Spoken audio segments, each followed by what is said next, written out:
Hey, good evening, everyone. Thank you for joining us on the Political Deep Dive. My name is Dave Valente. Thank you for joining us tonight. We'll get to our guest in a moment, but as I've been advertising this entire summer, uh, last next week is the last week for you to participate in the regional and affiliate campaign training initiative. It's going to be in Indianapolis. So if you are free next weekend, please head on out to Indianapolis and get involved. Go to the website that's streaming at the bottom of the screen and register to show up there. It's great training. I can't speak highly enough about this training.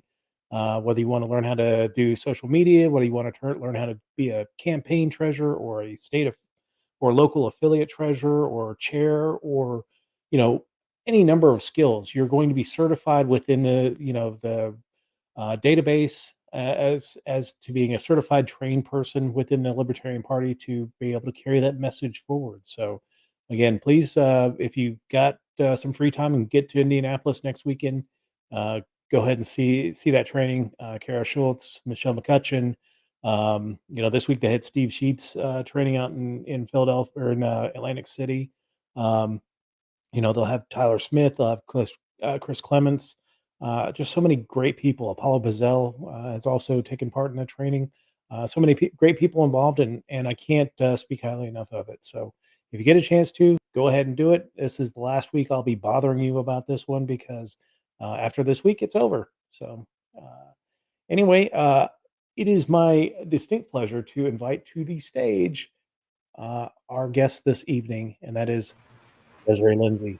Yes, how you doing? I'm great. How are you? I am doing wonderful. You sound wonderful. Everything looks great. How are you doing this evening? What do you want to talk about this evening? Well, there's always a lot to talk about, so there's that. Absolutely. I know in specific we had wanted to talk about my Senate run and Vermin Supreme and all kinds of fun stuff. So yeah. And we're going to get to all of that. So we'll just get started with some basics. Tell people about who Desarae Lindsey is outside of all the LP stuff. Well, there's not much outside of the LP stuff. As you know, it's all consuming. Yeah, I don't know. I was kind of born to be involved in politics. We all kind of have a calling or whatever. And I always had kind of a rebellious heart and always looking for ways to make a difference and so on. So it's just kind of how I roll. I love music. That's my thing. Awesome. I used to go, I spent my whole 20s going to see bands play, and I really miss that. But you don't like Harvey Danger. What? You don't like Harvey Danger? I don't know Harvey Danger. That Flagpole Sitta song. You always get mad when I post that song. Oh. Anyway, so tell us, how did you get involved in the Libertarian Party? Well, I do like gardening, by the way. So yeah, there's something else. Back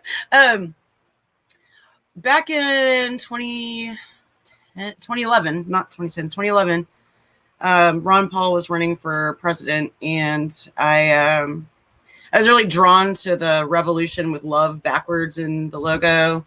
Mm-hmm. And started watching some of his videos, and it kind of spoke to me at the time. I've definitely kind of outgrown that, but it was a stepping stone. It was an introduction. So I'm grateful for that. And I just kind of kept going, moving forward philosophically, politically, and so on. And I had met a group of people out here where I live in Henderson County, Texas, that were politically involved, and they wanted to fix the Republican Party from the inside. And I just remember going, this is impossible, and I don't like the Republican Party.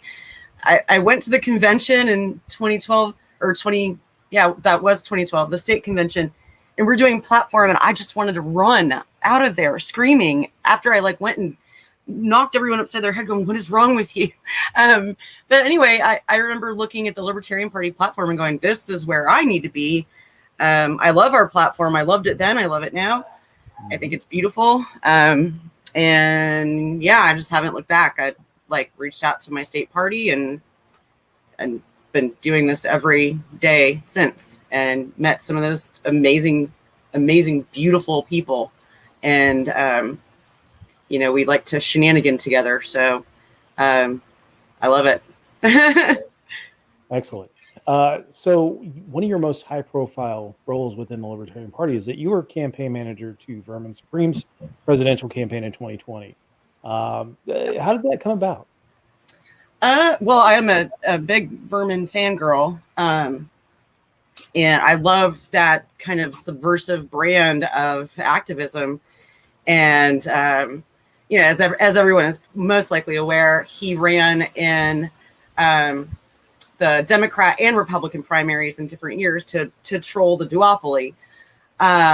He was actually a member of the Libertarian Party, and he was at our convention in 2016, and he was just getting mobbed the whole time. And I was like, I'm not going to do that. That poor guy. But he actually wound up being outside when we had all gone out to smoke. We saw him, and he came and was very personable and was talking to us. And it kind of opened up a dialogue. And the next year, my friend Josh Barton reached out and was like, hey, I just watched the documentary, Who is Vermin Supreme? You need to watch that. And I was like, oh, there's a Vermin documentary? Yeah, I'm going to watch that. And I was just, I was like floored. It's a great documentary. It was on Amazon Prime. I don't think it is anymore, but it is on Vimeo. And it's worth a watch for anybody that appreciates activism. It followed him throughout his, what year was that?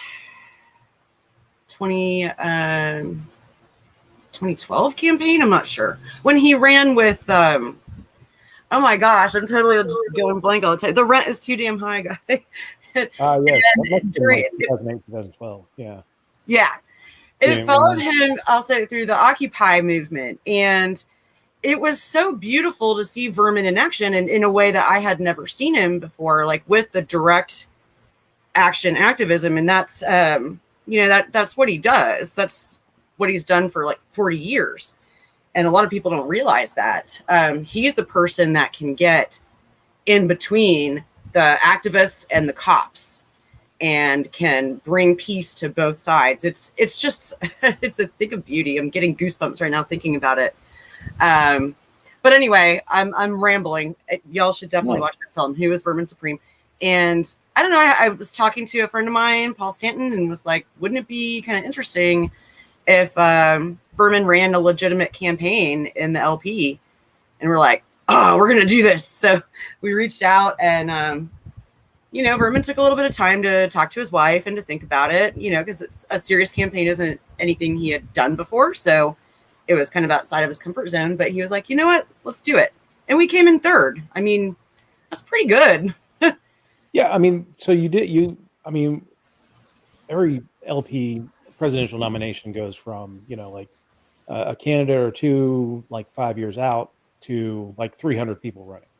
Yeah. And yeah, you guys, you went from a pack of people running and some really good candidates, Ken Armstrong, Sam Robb, of course, Joe eventually won the nomination, but John Mons was good. Yeah, John Mons is great. I mean, how gratifying was it to it's of course disappointing to not win the nomination, but how gratifying was it to take someone that, inspires both, derision and love from a lot of people, and there's no kind of real in between reaction to Vermin, to go from that to third place. How gratifying was that? It was very bittersweet, honestly. I took it kind of hard. I'm not going to lie. I think if COVID hadn't happened, we might have had a pretty good shot at winning. When Vermin was able to travel to the conventions and talk to people, and people were actually able to see him in the debates and hear that he had legitimate ideas, policy, and wasn't just a clown all the time. that he really, really had like a lot of legitimacy going for him. A lot of minds were changed. I mean, we had a lot of people that even consider themselves more of the pragmatic brand of libertarian support us, which at first was shocking, and it got less and less shocking as time wore on. But after COVID hit, he wasn't able to travel anymore. And that hurt us. It really did. We did some great campaign ads, like really, really great campaign ads, but they seem to have more reach outside of the party than inside. We did a lot of like Zooms with delegates and so on. But there's nothing that can replace sitting and chatting with Vermin one-on-one in person. Yeah. So honestly, I was pretty heartbroken. That was the best job I've ever had, my most favorite job. I couldn't get out of bed the next morning. I had I was one of the virtual convention attendees, and I had it going on my phone and just laid in bed, like crying all day, and like voted when I needed to vote and so on. And Spike won, so we were happy about that. And other than, looking back, it is good we got third place. I know I'm being really rambly, but you're used to that. It was just really heartbreaking, though. I mean, and it's like you just suddenly lose your most favorite job you've ever had. And I loved it, and I'm looking forward to working with him on more stuff, like going forward. I have no idea what we're going to do in 2024. A lot can happen between now and then. It may not be necessary for him to run. When there's a Donald Trump in the running, it kind of is, but he's considering a run for governor of Massachusetts.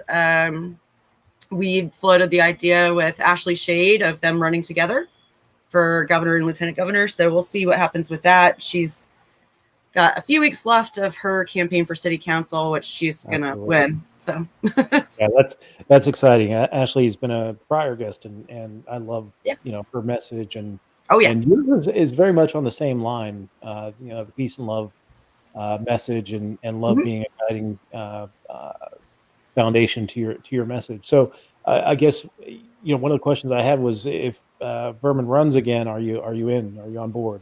Oh yeah. Yeah. Absolutely. And, I mean, you're right. There was, it wasn't the win, but his vice presidential candidate became the vice presidential candidate for the Libertarian Party. And really, I mean, I will say that probably until he was chosen as Vermin's vice presidential candidate, I really wasn't very familiar with Spike. And it was only through his campaign that I really became familiar with Spike. And, I was on one of those late night Zoom calls with you guys, and Spike was on at like 4:00 in the morning. That was how I got introduced to him, and was just so impressed with him. And, that was a really good thing that came out of the campaign. And the cool thing was, people thought that, if you took Vermin out of that performance artist thing, that he wouldn't do well. There were places that tried to get him off of his game by, you can't wear the boot on during the debate. Well, he took the boot off and he debated, and he did really well. It was amazing to watch him do his thing.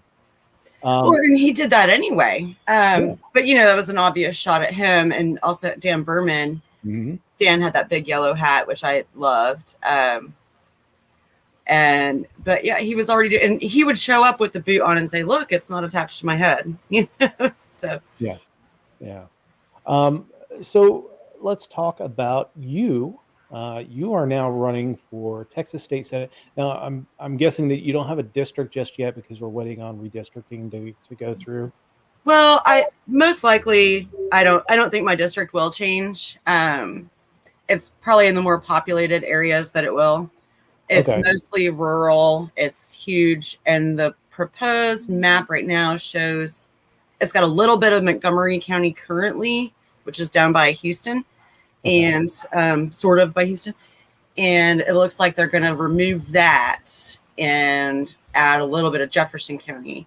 So it goes from like northeast Texas, like all the way down and like way down south to close to Houston. So Wow. I don't think my area is going to shift districts. Sounds like yours is pretty gerrymandered then, to go from far northeast Texas all the way down to Houston. It's yeah. Oh, well, a lot of these districts are crazy. I mean, in Texas, if you actually like look at our map, we sat and did that one night on a campaign call. Like we're looking at all these district maps, and we're like, "What the? Like this doesn't make any sense." They never do. Like I mean, I can't understand why redistricting can't be done where it keeps communities, fairly well together, doesn't smash right rural communities into suburbs and reverse. I mean, it's a mess all over. But that's what happens when you let the politicians choose their districts and right. who elects them rather than the citizens. So, so what are the main issues that you're running on? Well, the kind of overall theme of the campaign. Well, our campaign website, the campaign itself is called Peace and Love Texas. The campaign site is peaceandlovetexas.com. And then we're at Peace and Love TX on Instagram, Facebook, Twitter, and Twitch, which I still haven't done anything with yet, but I will. And we should probably do a TikTok as well. We've talked about that, but it's so our battle cry, if you will, is end all wars. Aaron Goss is my policy manager, and he's really platform and policy manager, and he's really kind of more of the messaging manager. I don't really say a lot publicly without clearing it with him first, because he always refines what it is I'm trying to get across. But really, we have a huge focus, obviously, with the Texas War on Women, on reproductive rights. We also have a heavy focus on the environment, on opening the borders, or at least having more empathetic policy. We're just criminal justice reform is another big one for us. Repealing the death penalty is something I've always been passionate about. And, Texas, I mean, we're infamous for our trigger happy death penalty sentencing and carrying out. So, those are some of the kind of near and dear issues. We're actually fleshing out a kind of large scale platform. Aaron's vision is to have just kind of the blurb on the site, and then if people want to read more, because some of us are political nerds and we do want to read more, then they can click a link and read this whole kind of essay about it. And Aaron has been putting a lot of hard work into that, and he's incredible to work with. So Excellent. Another very long-winded answer, but no, this is perfect. This is perfect. This is a long show, so I mean, you go as long as you want to. So you mentioned the war on women, so let's talk about Senate Bill 8. Prevents abortion after 6 weeks. Does not give a exception for rape and incest. Does for medical issues. For medical reasons, yes. But it also allows private citizens to collect bounties on abortion providers. So, my day snitches got stitches, but they're rewarding these guys with a $10,000 bounty if they sue them successfully. The Supreme Court declined to intervene. The federal judge did intervene for a couple of days, and the Fifth Circuit kind of put a stay on that intervention. Right. So now it's standing until they make the decision on the greater injunction. So talk about this law and what it means going forward. Well, what it is, pretty much like every other law, is it's an attack on the less fortunate people, the people that have less means. A wealthy person can definitely afford to go to another state to get an abortion, and could probably even afford to take the risk if they found a doctor willing to do so, which that has happened here in Texas. Actually, there's a brave soul willing to throw himself out there and put himself at risk just to set precedent, which is amazing to me. But Okay, Scott, my friend Scott, who just Scott Schluter won the nomination for Illinois governor yesterday. He always gets on us about the ums and uhs, and I don't know how many times I keep saying it. It just makes me think of him like, oh, he would be so mad at me right now.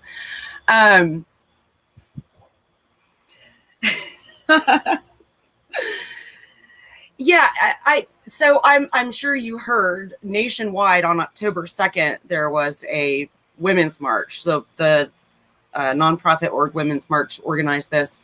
People signed up to host marches, rallies, even online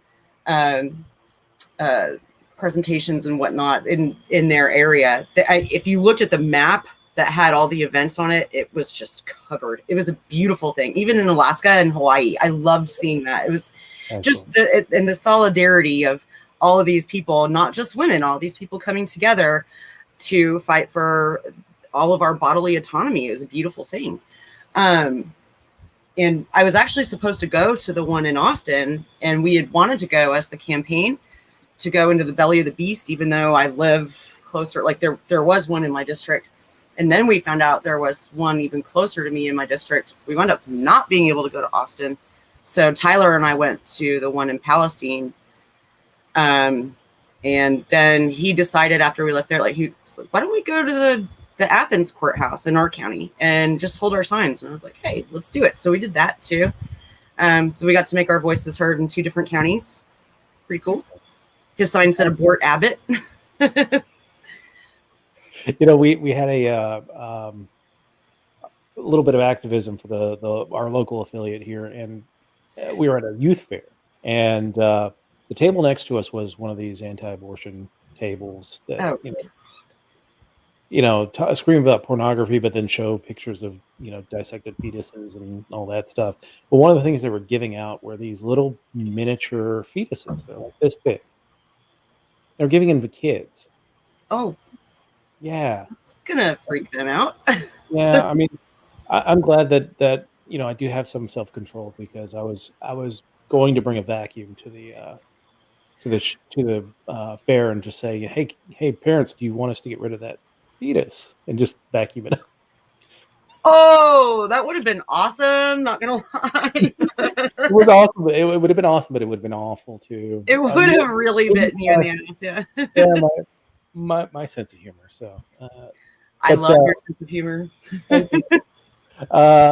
So talk about the immigration issue. I mean, I know that we've had at the border. I mean, we can go ad nauseum. The kids in cages, they're still going on, even though they rename it to something a little more consumer friendly. And then the whipping Haitian immigrants at the refugees, really at the border of Brownsville, and just awful. I mean, like, what have we become as a country? What have we become just in general? I mean, in a lot of people, I'm sure you saw this floating around on social media a lot. A lot of people try to use Christianity to justify this cruel treatment of fellow human beings, where in a what would Jesus do scenario, he would be ashamed of us. It's astounding the way we're treating other people. I just don't even know, but yeah, we saw it going around on social media, like, oh, some bigoted asshole, I forget his name because there's just so many of them at this point, like, oh, you're doing God's work. And our vice chair of LP Texas, Becca Congdon, I loved this narrative, like the way she spoke, like, this is blasphemy right here. This is taking the Lord's name in vain. Yes. And that was perfect. I believe that was it Dan, what's his name? The guy with the patch, Dan, Congressman Crenshaw. Yeah. I think it was him that said that, and it was just like, oh God. Yeah, I mean, the whole immigration issue has just been so badly mismanaged, and we shouldn't be surprised, because Biden was immediate, saying that we're going to close all the cages and we're going to reunite these kids, and they haven't done any of that. Right. We're still putting them in cages. Well, and those of us who have paid attention long enough know that they're not ever actually going to do these things that get them elected. Yeah, they'll never solve the problems because they don't have anything to run on them. You know, like we'd like to solve the problems and get them fixed, but you know that you can't continue to raise money off of that. Um, so, what other? Let's talk about criminal justice reform. What would you like to see done in the state of Texas? So much. I mean, so much. Our prison system is just utter cruelty. You know, in the country on the whole, but specifically here in Texas, we have so much to be ashamed of. We have people that don't have air conditioning, and they're just living in these conditions. We have COVID going around in the prisons, and there are people that are in there for victimless crimes that are now quarantined, and they're not able to see their families, and they're not able to go to court. They're, it to me, it's just horrifying the conditions these people have to live in. It, kind of as a side note, we went to the DFW marijuana march in 2019, I think, and Dan Berman was coming to town for that, so we went to go meet him. He's a buddy of ours, and so we did this big event in the park near downtown Fort Worth, and then marched to the courthouse at 420. Ha, how cute. But we're going by the county jail, and this thing is huge. And Tyler looks over at me and he goes, there are more of us than there are of them. We should go break them out. And like for a split second, I kind of had this moment of, man, if this was like a really cool movie, we totally would. But we won't. We can't. You know, and it's just such a sad, horrifying thing. I would love to see the death penalty abolished. That is the main thing. I would love to see less harsh sentencing, especially for young people. JC, my very dear friend JC Cook, brought it to my attention the other day that there were 4 kids, they're all 21 years old, who were arrested when they were, I think 3 of them were 18, one of them was 17, for burglary of a habitat, or something like that. And because they were posting photos and videos on social media of themselves with guns and suspected narcotics, they revoked their probation and sentenced them all to 8 and 9 years in prison. When they're children, they need compassion. On the article that was written about it itself originally, not in the post that we saw on social media, there was someone on there that knew them and was like, you don't even know what these kids were going through. And their charges were bullshit to begin with. And that's always the case. But the public always gets, just wrapped up in outrage and supports this. Oh, yeah, they deserve that. You know, in my county, the sheriff is like, meth is an issue here. It's a rural area. We live by a lake. It's just, what else are they going to do? Kind of thing. And so, they're going to clean up Henderson County and lock up all these meth heads. And of course, all the neighbors are like, rah, rah, rah for it. But these people need treatment, not punishment. Yeah, I mean, I don't understand that because we've got the same situation here in West Virginia. Our sheriff is like, he's the one that every week is showing the little table with the 3 or 4 joints on it and a couple stacks of bills and celebrating this drug interdiction and stuff. And it's like, there's so much more that you could be doing that would help the community, but you're so focused on, some kid getting stoned in the back of his Jeep, right. What the hell are you doing? I completely agree with you on the death penalty. Is just a vile way of delivering crime and, delivering punishment in today's society. Even if somebody's guilty, I think it's just a barbaric way of delivering punishment. Absolutely. It causes more trauma than anything else. I watched this documentary one time that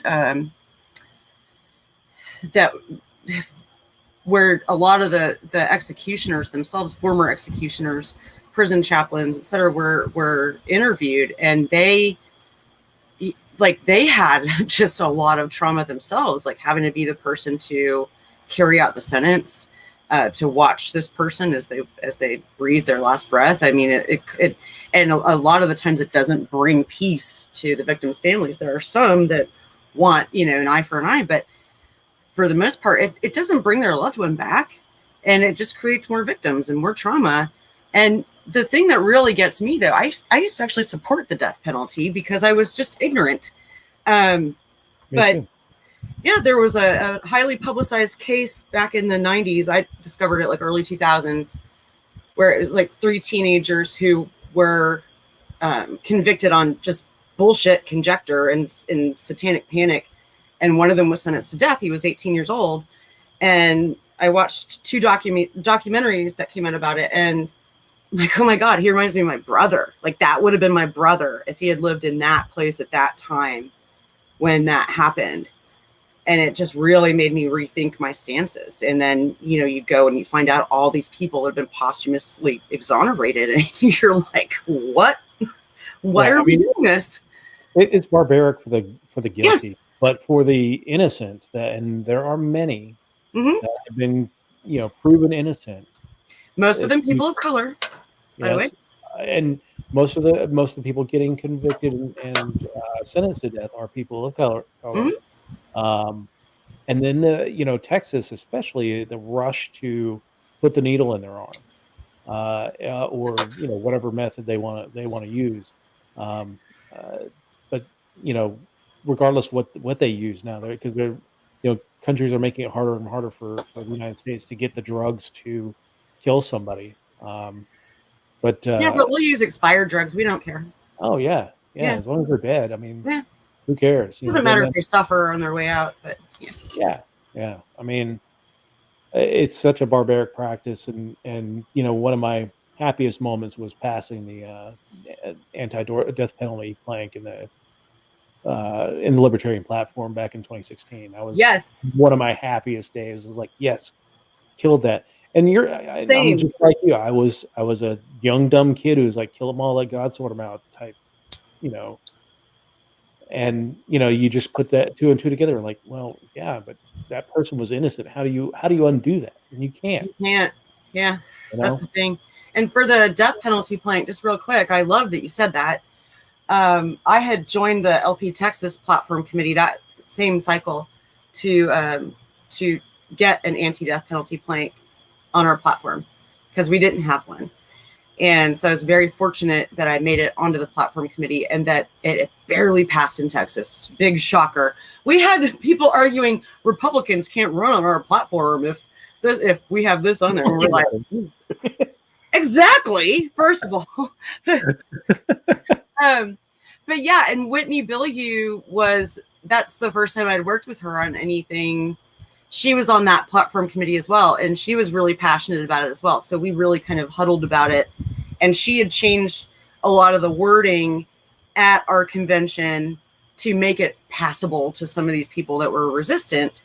And that same verbiage wound up passing, pretty much verbatim, wound up passing at national. And Whitney and I both felt like just so like relieved and accomplished that happened. I mean, we should, as the Libertarian Party, absolutely oppose giving the state the power to kill someone. I just can't believe we even have to have that argument in this party. Yeah. Sorry, go ahead.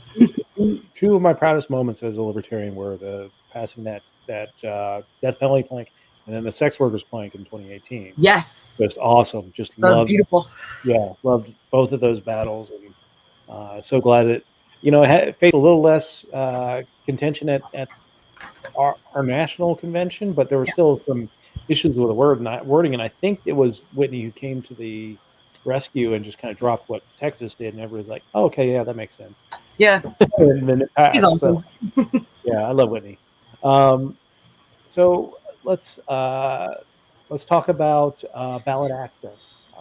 Are you having to worry about ballot access with your race coming up? We have ballot access in Texas, fortunately. As a party, we haven't had to do a ballot access drive since the 90s sometime, like well before my time.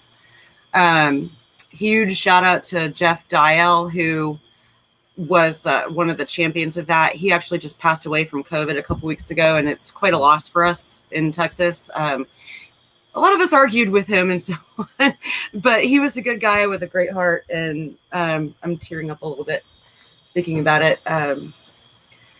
We definitely miss him. It's a huge loss, but he was a huge champion for ballot access for Texas. We do, unfortunately, have to now pay a ballot tax, the same that the old parties have to pay, even though we don't nominate by primary, we nominate by convention at our own expense, but we still have to pay for their primaries. So we're fighting that, but that's just, it's an ongoing thing. So for my race, I have to raise $750, which isn't that much, but for libertarian, it kind of is, you know, like we don't have the big donor support that the duopoly has. Is it a percentage of the salary of the office? Because that's what we do in West Virginia. You have to pay the 10% of the salary, not 10%, 1% of the salary of the office that you're seeking. So, like for state legislature, which is only $20,000 a year of salary, you have to pay $200 to run. You don't have to spend that. Okay. Now I want to know that. Fair enough. But you know, I know that last year, I mean, I know that the Republicans have been doing a lot of work to try and kick the LP off the ballot. So have the Dems. Well, they have focused more on the Green Party. Yeah. Do you have a feeling that they might try and do it in this next legislative session, or put a legal or law change? You know, well, there's always going to be shenanigans. They're always going to try to find ways to silence us. The Republicans see us as their biggest competition, and yeah, I fully expect them to just keep trying to deny us fair ballot access. There's been just a lot of shenanigans over the last few years. We had kind of a victory when straight ticket voting ended in, I believe, 2018. We thought maybe we'd see a big uptick, but not so much. People are still going to vote on party lines, and they're still going to try to censor us. So, yeah, I mean, we absolutely expect that, and we're ready for it. I mean, well, it makes sense because they've been trying to pass some of the strictest voting laws in the country. Yeah. But you know, I know that there are some people in the state of Texas that are really working on things like ranked choice voting. What are your feelings on ranked choice voting? I love ranked choice voting. Yeah. Any option other than just one singular vote, I think, gives the voter more options and more of a choice and a voice. That ranked choice is great. I love approval voting. I love all of it. Just whatever gives people more options, and I'm glad to see that the Democrats are on board with it and that they're pushing that narrative forward. To me, I'm kind of frustrated because I'm like, we've been screaming this forever, but hey, it's getting out there and people are getting behind it. So yes, hopefully it'll happen. We'll see. Yeah, maybe. Absolutely. So talking about Texas politics, Matthew McConaughey has been talking about getting involved in something. What's your feelings about him getting involved in the state of affairs in Texas? Did you say Matthew McConaughey? Yeah. Oh, okay. I would love it. I think that would be great. I think he's a very compassionate person. He organized a fundraiser for the people that were without power, and after the ridiculous winter storm that we had, where I mean, people died. There were people who freaking died. They froze to death. Mm-hmm. I think it would be interesting. I know a lot of libertarians are kind of iffy on him because of his gun stance, but I mean, constitutional carry already passed in Texas. It went into effect September 1st. So to me, I feel like it's kind of a non-issue. A lot of his other stances are good. So far, the only person who's running for the Libertarian nomination that we know of is Dan Berman, and Andrew Jewell was for a bit, but he suspended his campaign. And I heard this militia guy is Nick Landholt is also running, but I'm not sure. And he would get one vote. So okay. Himself. Yeah, I know that Whitney and Becca, our chair and vice chair, have been pursuing, at least trying to open the dialogue with Matthew McConaughey. Sure. I mean, he's a Texas icon. He has a compassionate heart. He has really good ideas. I think it would be interesting. I think it could be pretty cool. We'll see. Awesome. How can people get involved in your campaign? Well, the campaign site is peaceandlovetexas.com. We do have a sign-up form on there. You can donate there too, which we really need to fundraise and haven't really focused on that too much. So if you want to, and if you can spare anything, we would super duper appreciate it. There is a shop on there, but it's still being kind of perfected with some pretty cool merch. Actually, I really love the designs. The guy that runs Proud Libertarian, he's done it for several of our candidates. He's amazing. Yeah, he does great work. Yeah, for sure. I love it. And like, he had just really incredible ideas that really meshed well with mine. Or you can reach out to me on the social media. My social media handle is @peaceandlovetx on Twitter, Facebook, Instagram, Twitch. Reach out to us that way or email info@peaceandlovetexas.com. Awesome. So what kind of campaign help do you need? Do you need everything? I'm sure you need volunteers. That's the mother's milk. So we're very grassroots. That's excellent. So let's talk about some of your other activism within the LP. You are involved in the Psychedelic Caucus. Tell us about the Psychedelic Caucus and your role. Well, my battery is running low. I did not plug in my charger. Sorry. Give me just a moment. It's right there.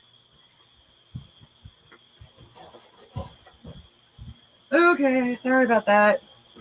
Yes, I am currently what we call the poobah or grand poobah of the Psychedelic Caucus. But I have had so much on my plate that I have really neglected that. And we are actually looking for people to run for leadership positions. We will be holding elections soon for all positions. Excellent. Should have been last month, but we didn't do it last month. So we're about to do it like this week, or at least get the nomination process going. I love the idea, and I love that it's an issue that we can outreach to the public with, and not just within our party. We can actually utilize it to grow the party. And I mean, every time we're on one of these, we do our meetings on Zoom, and it's always like the best vibe. The people that are involved in the caucus are amazing. So I would just really love to see it take off. I mean, every now and then it seemed like it would start to go somewhere, and then it wouldn't, because people would get busy working on campaigns like that. You know, that whole things happening. So yeah, I would love to see more people get involved, more people get enthusiastic, start something in their state, in their county, whatever. And we are on Facebook. I think the group is called scrolling at the bottom. LP Psychedelic is the Facebook group. Okay, sweet. If you want to join, feel free to drop in the link that's scrolling below at this point. So, you know, I won't say that we've achieved victory in the war on drugs as far as cannabis goes, but do you think that the new front now is psychedelic drugs? We've seen Oregon decriminalize all drugs. We've seen Denver decriminalize psilocybin. And we're seeing a whole host of studies come out talking about the benefits of psychedelics when it comes to treating things like PTSD, not just, military PTSD, but it is they've been shown to show, we've been at war for like 30 years. And we've got a whole host of people that have combat trauma, but also personal trauma. Yes. Is this the new front in the war on getting drugs legalized, or at least decriminalized? I hope so. In Texas, we still have probably a long way to go for cannabis, unfortunately. Yeah. And psilocybin is a felony. Schedule 1 felony, which means that it has no medicinal value and is highly addictive, neither of which are true. No. I personally am a proponent of psychedelics use, responsibly, of course. Mm-hmm. I've definitely experienced great benefits myself from them and have seen that be the case like many, many times over. To answer your question, I mean, I hope so. And I think that we're going to continue to see more studies come out that back up what we already know is true. I hate to see our laws bastardizing them as they do, but here we are. Yeah. So anything in a positive direction is good. Denver was the first city to decriminalize them, and Eric Mulder, I'm sure you know Eric. He's the former vice chair of LP Colorado, and he usually runs for something every cycle. He's amazing. He also designed my campaign logo and is one of my favorite people. Anyway, he was involved in that effort, and so that was pretty cool for him to like get to see that happen. Like, that's history. Yeah. It's beautiful. Yeah, I met Eric at the 50th anniversary party. Oh, yeah.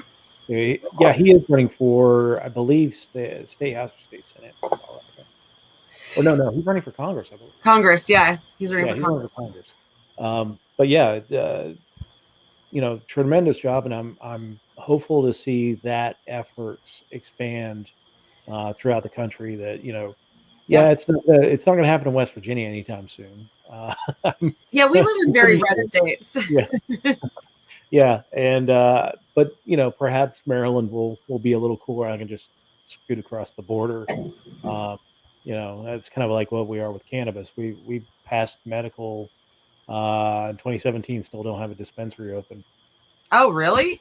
Yeah. Holy crap! Really? I could have grown everything, cultivated it, made it into whatever they wanted me to make it, and build a dispensary by hand and got it open in that amount of time. But right, that's West Virginia for you. It's just a hot mess. Let's see. Anything else you want to talk about? I always like talking to you. Yeah. Let's see. We talked about what else did I have on my list? Oh, burn down list here. I was going to ask you about the district, and you did say it's going to likely remain the same. How many people are in your district? Oh, I don't even remember. I've got that in a notebook somewhere. It's a lot. Well, yeah, state senate district is going to be a lot bigger than the House counterparts. I can't believe I just said it's a lot. But it's actually disproportionately a larger district as far as the number of people represented than it's supposed to be, actually. So, okay. So I don't know if them swapping out a piece of Montgomery for a piece of Jefferson County will resolve that issue or not. And actually, speaking of my district, I did see that Wyatt Breckenhoff was in the comments earlier. What? I want to give him a shout out. He is a new county chair in Nacogdoches County, which is in our district, and he is a badass. He held their first event, and he held it at a distillery where there's like live music and food trucks and stuff. Like, he knows what's up. He's not just having it at some room in a church or whatever. He's actually reaching out to people. He's a college student himself. He's in a college town. He's going where he knows they're going to go. I think he's amazing. And I was supposed to go to that meeting, but wound up having to work late and having to work the next day, which was a Saturday. So that sucked. But I'm hoping to be able to make it out to his next event, which is Sunday the 24th. Cool. And this will be at a brewery. So, see, he knows what's up. Yeah. Wyatt is awesome. That is awesome. All right. Well, I think we have run through pretty much everything. So again, give another shout out to your website, peaceandlovetexas.com. Yeah.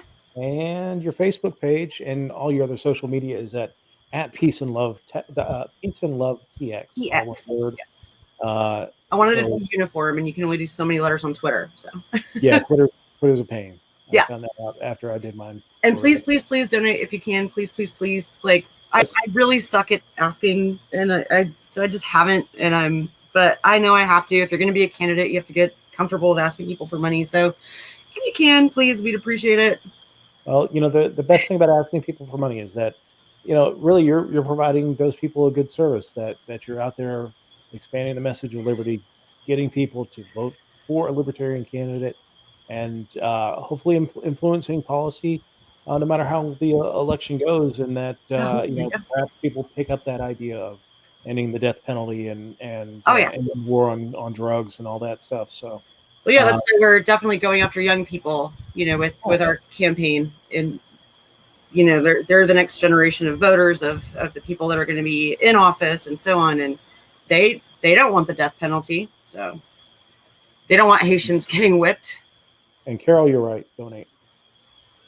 I love Carol. She's Carol, the best. And Carol has already done our campaign. Thank you, Carol. We love you. All right. So I'm going to end the show on a bit of a personal note. Last week I submitted my resignation to the Libertarian National Committee, pending the selection of a replacement for me. And that should happen. I think they're meeting tomorrow night. So I'm expecting it to be tomorrow night. The last few months I've been kind of facing a wave of illnesses and declining health. And, I'm kind of waiting on an official diagnosis of what really is wrong with me. But based on my, my sense of humor, people have been asking what's wrong with me for the better part of 4 decades. So, I'm at this point, I just kind of focus on me at this point. I'm sorry to leave the mandate unfinished, but I think Susan does a fantastic job as regional rep, and whoever we choose to replace me, I'm sure we'll do a great job. As far as this show goes, I'm going to be changing the format a little bit. So we're going to take a little bit of a hiatus with this show. I'm going to be changing it from a live interview to more of a pre-recorded interview with hopefully a lot better production quality. As for the After Dark show, that's also going to be on a hiatus until December. But we're going to return. That's going to be a live show where we're going to just talk about the issues of the week and have a good time. Hopefully we'll have Emily and Dan and everybody back for that. And it'll probably be during the midweek when we do the After Dark show. But I love you all. Thank you, everyone who's been watching the show and being great participants. We had fantastic participants during this show. It's clear that a whole lot of people love Des Lindsey, and I do too, because she's awesome. She's fantastic. You're awesome. But take care. Thank you to everyone who's been with us, and stay tuned to the space, because I will be back with a free-formatted show. But thanks, everyone, and we will see you all in a few weeks.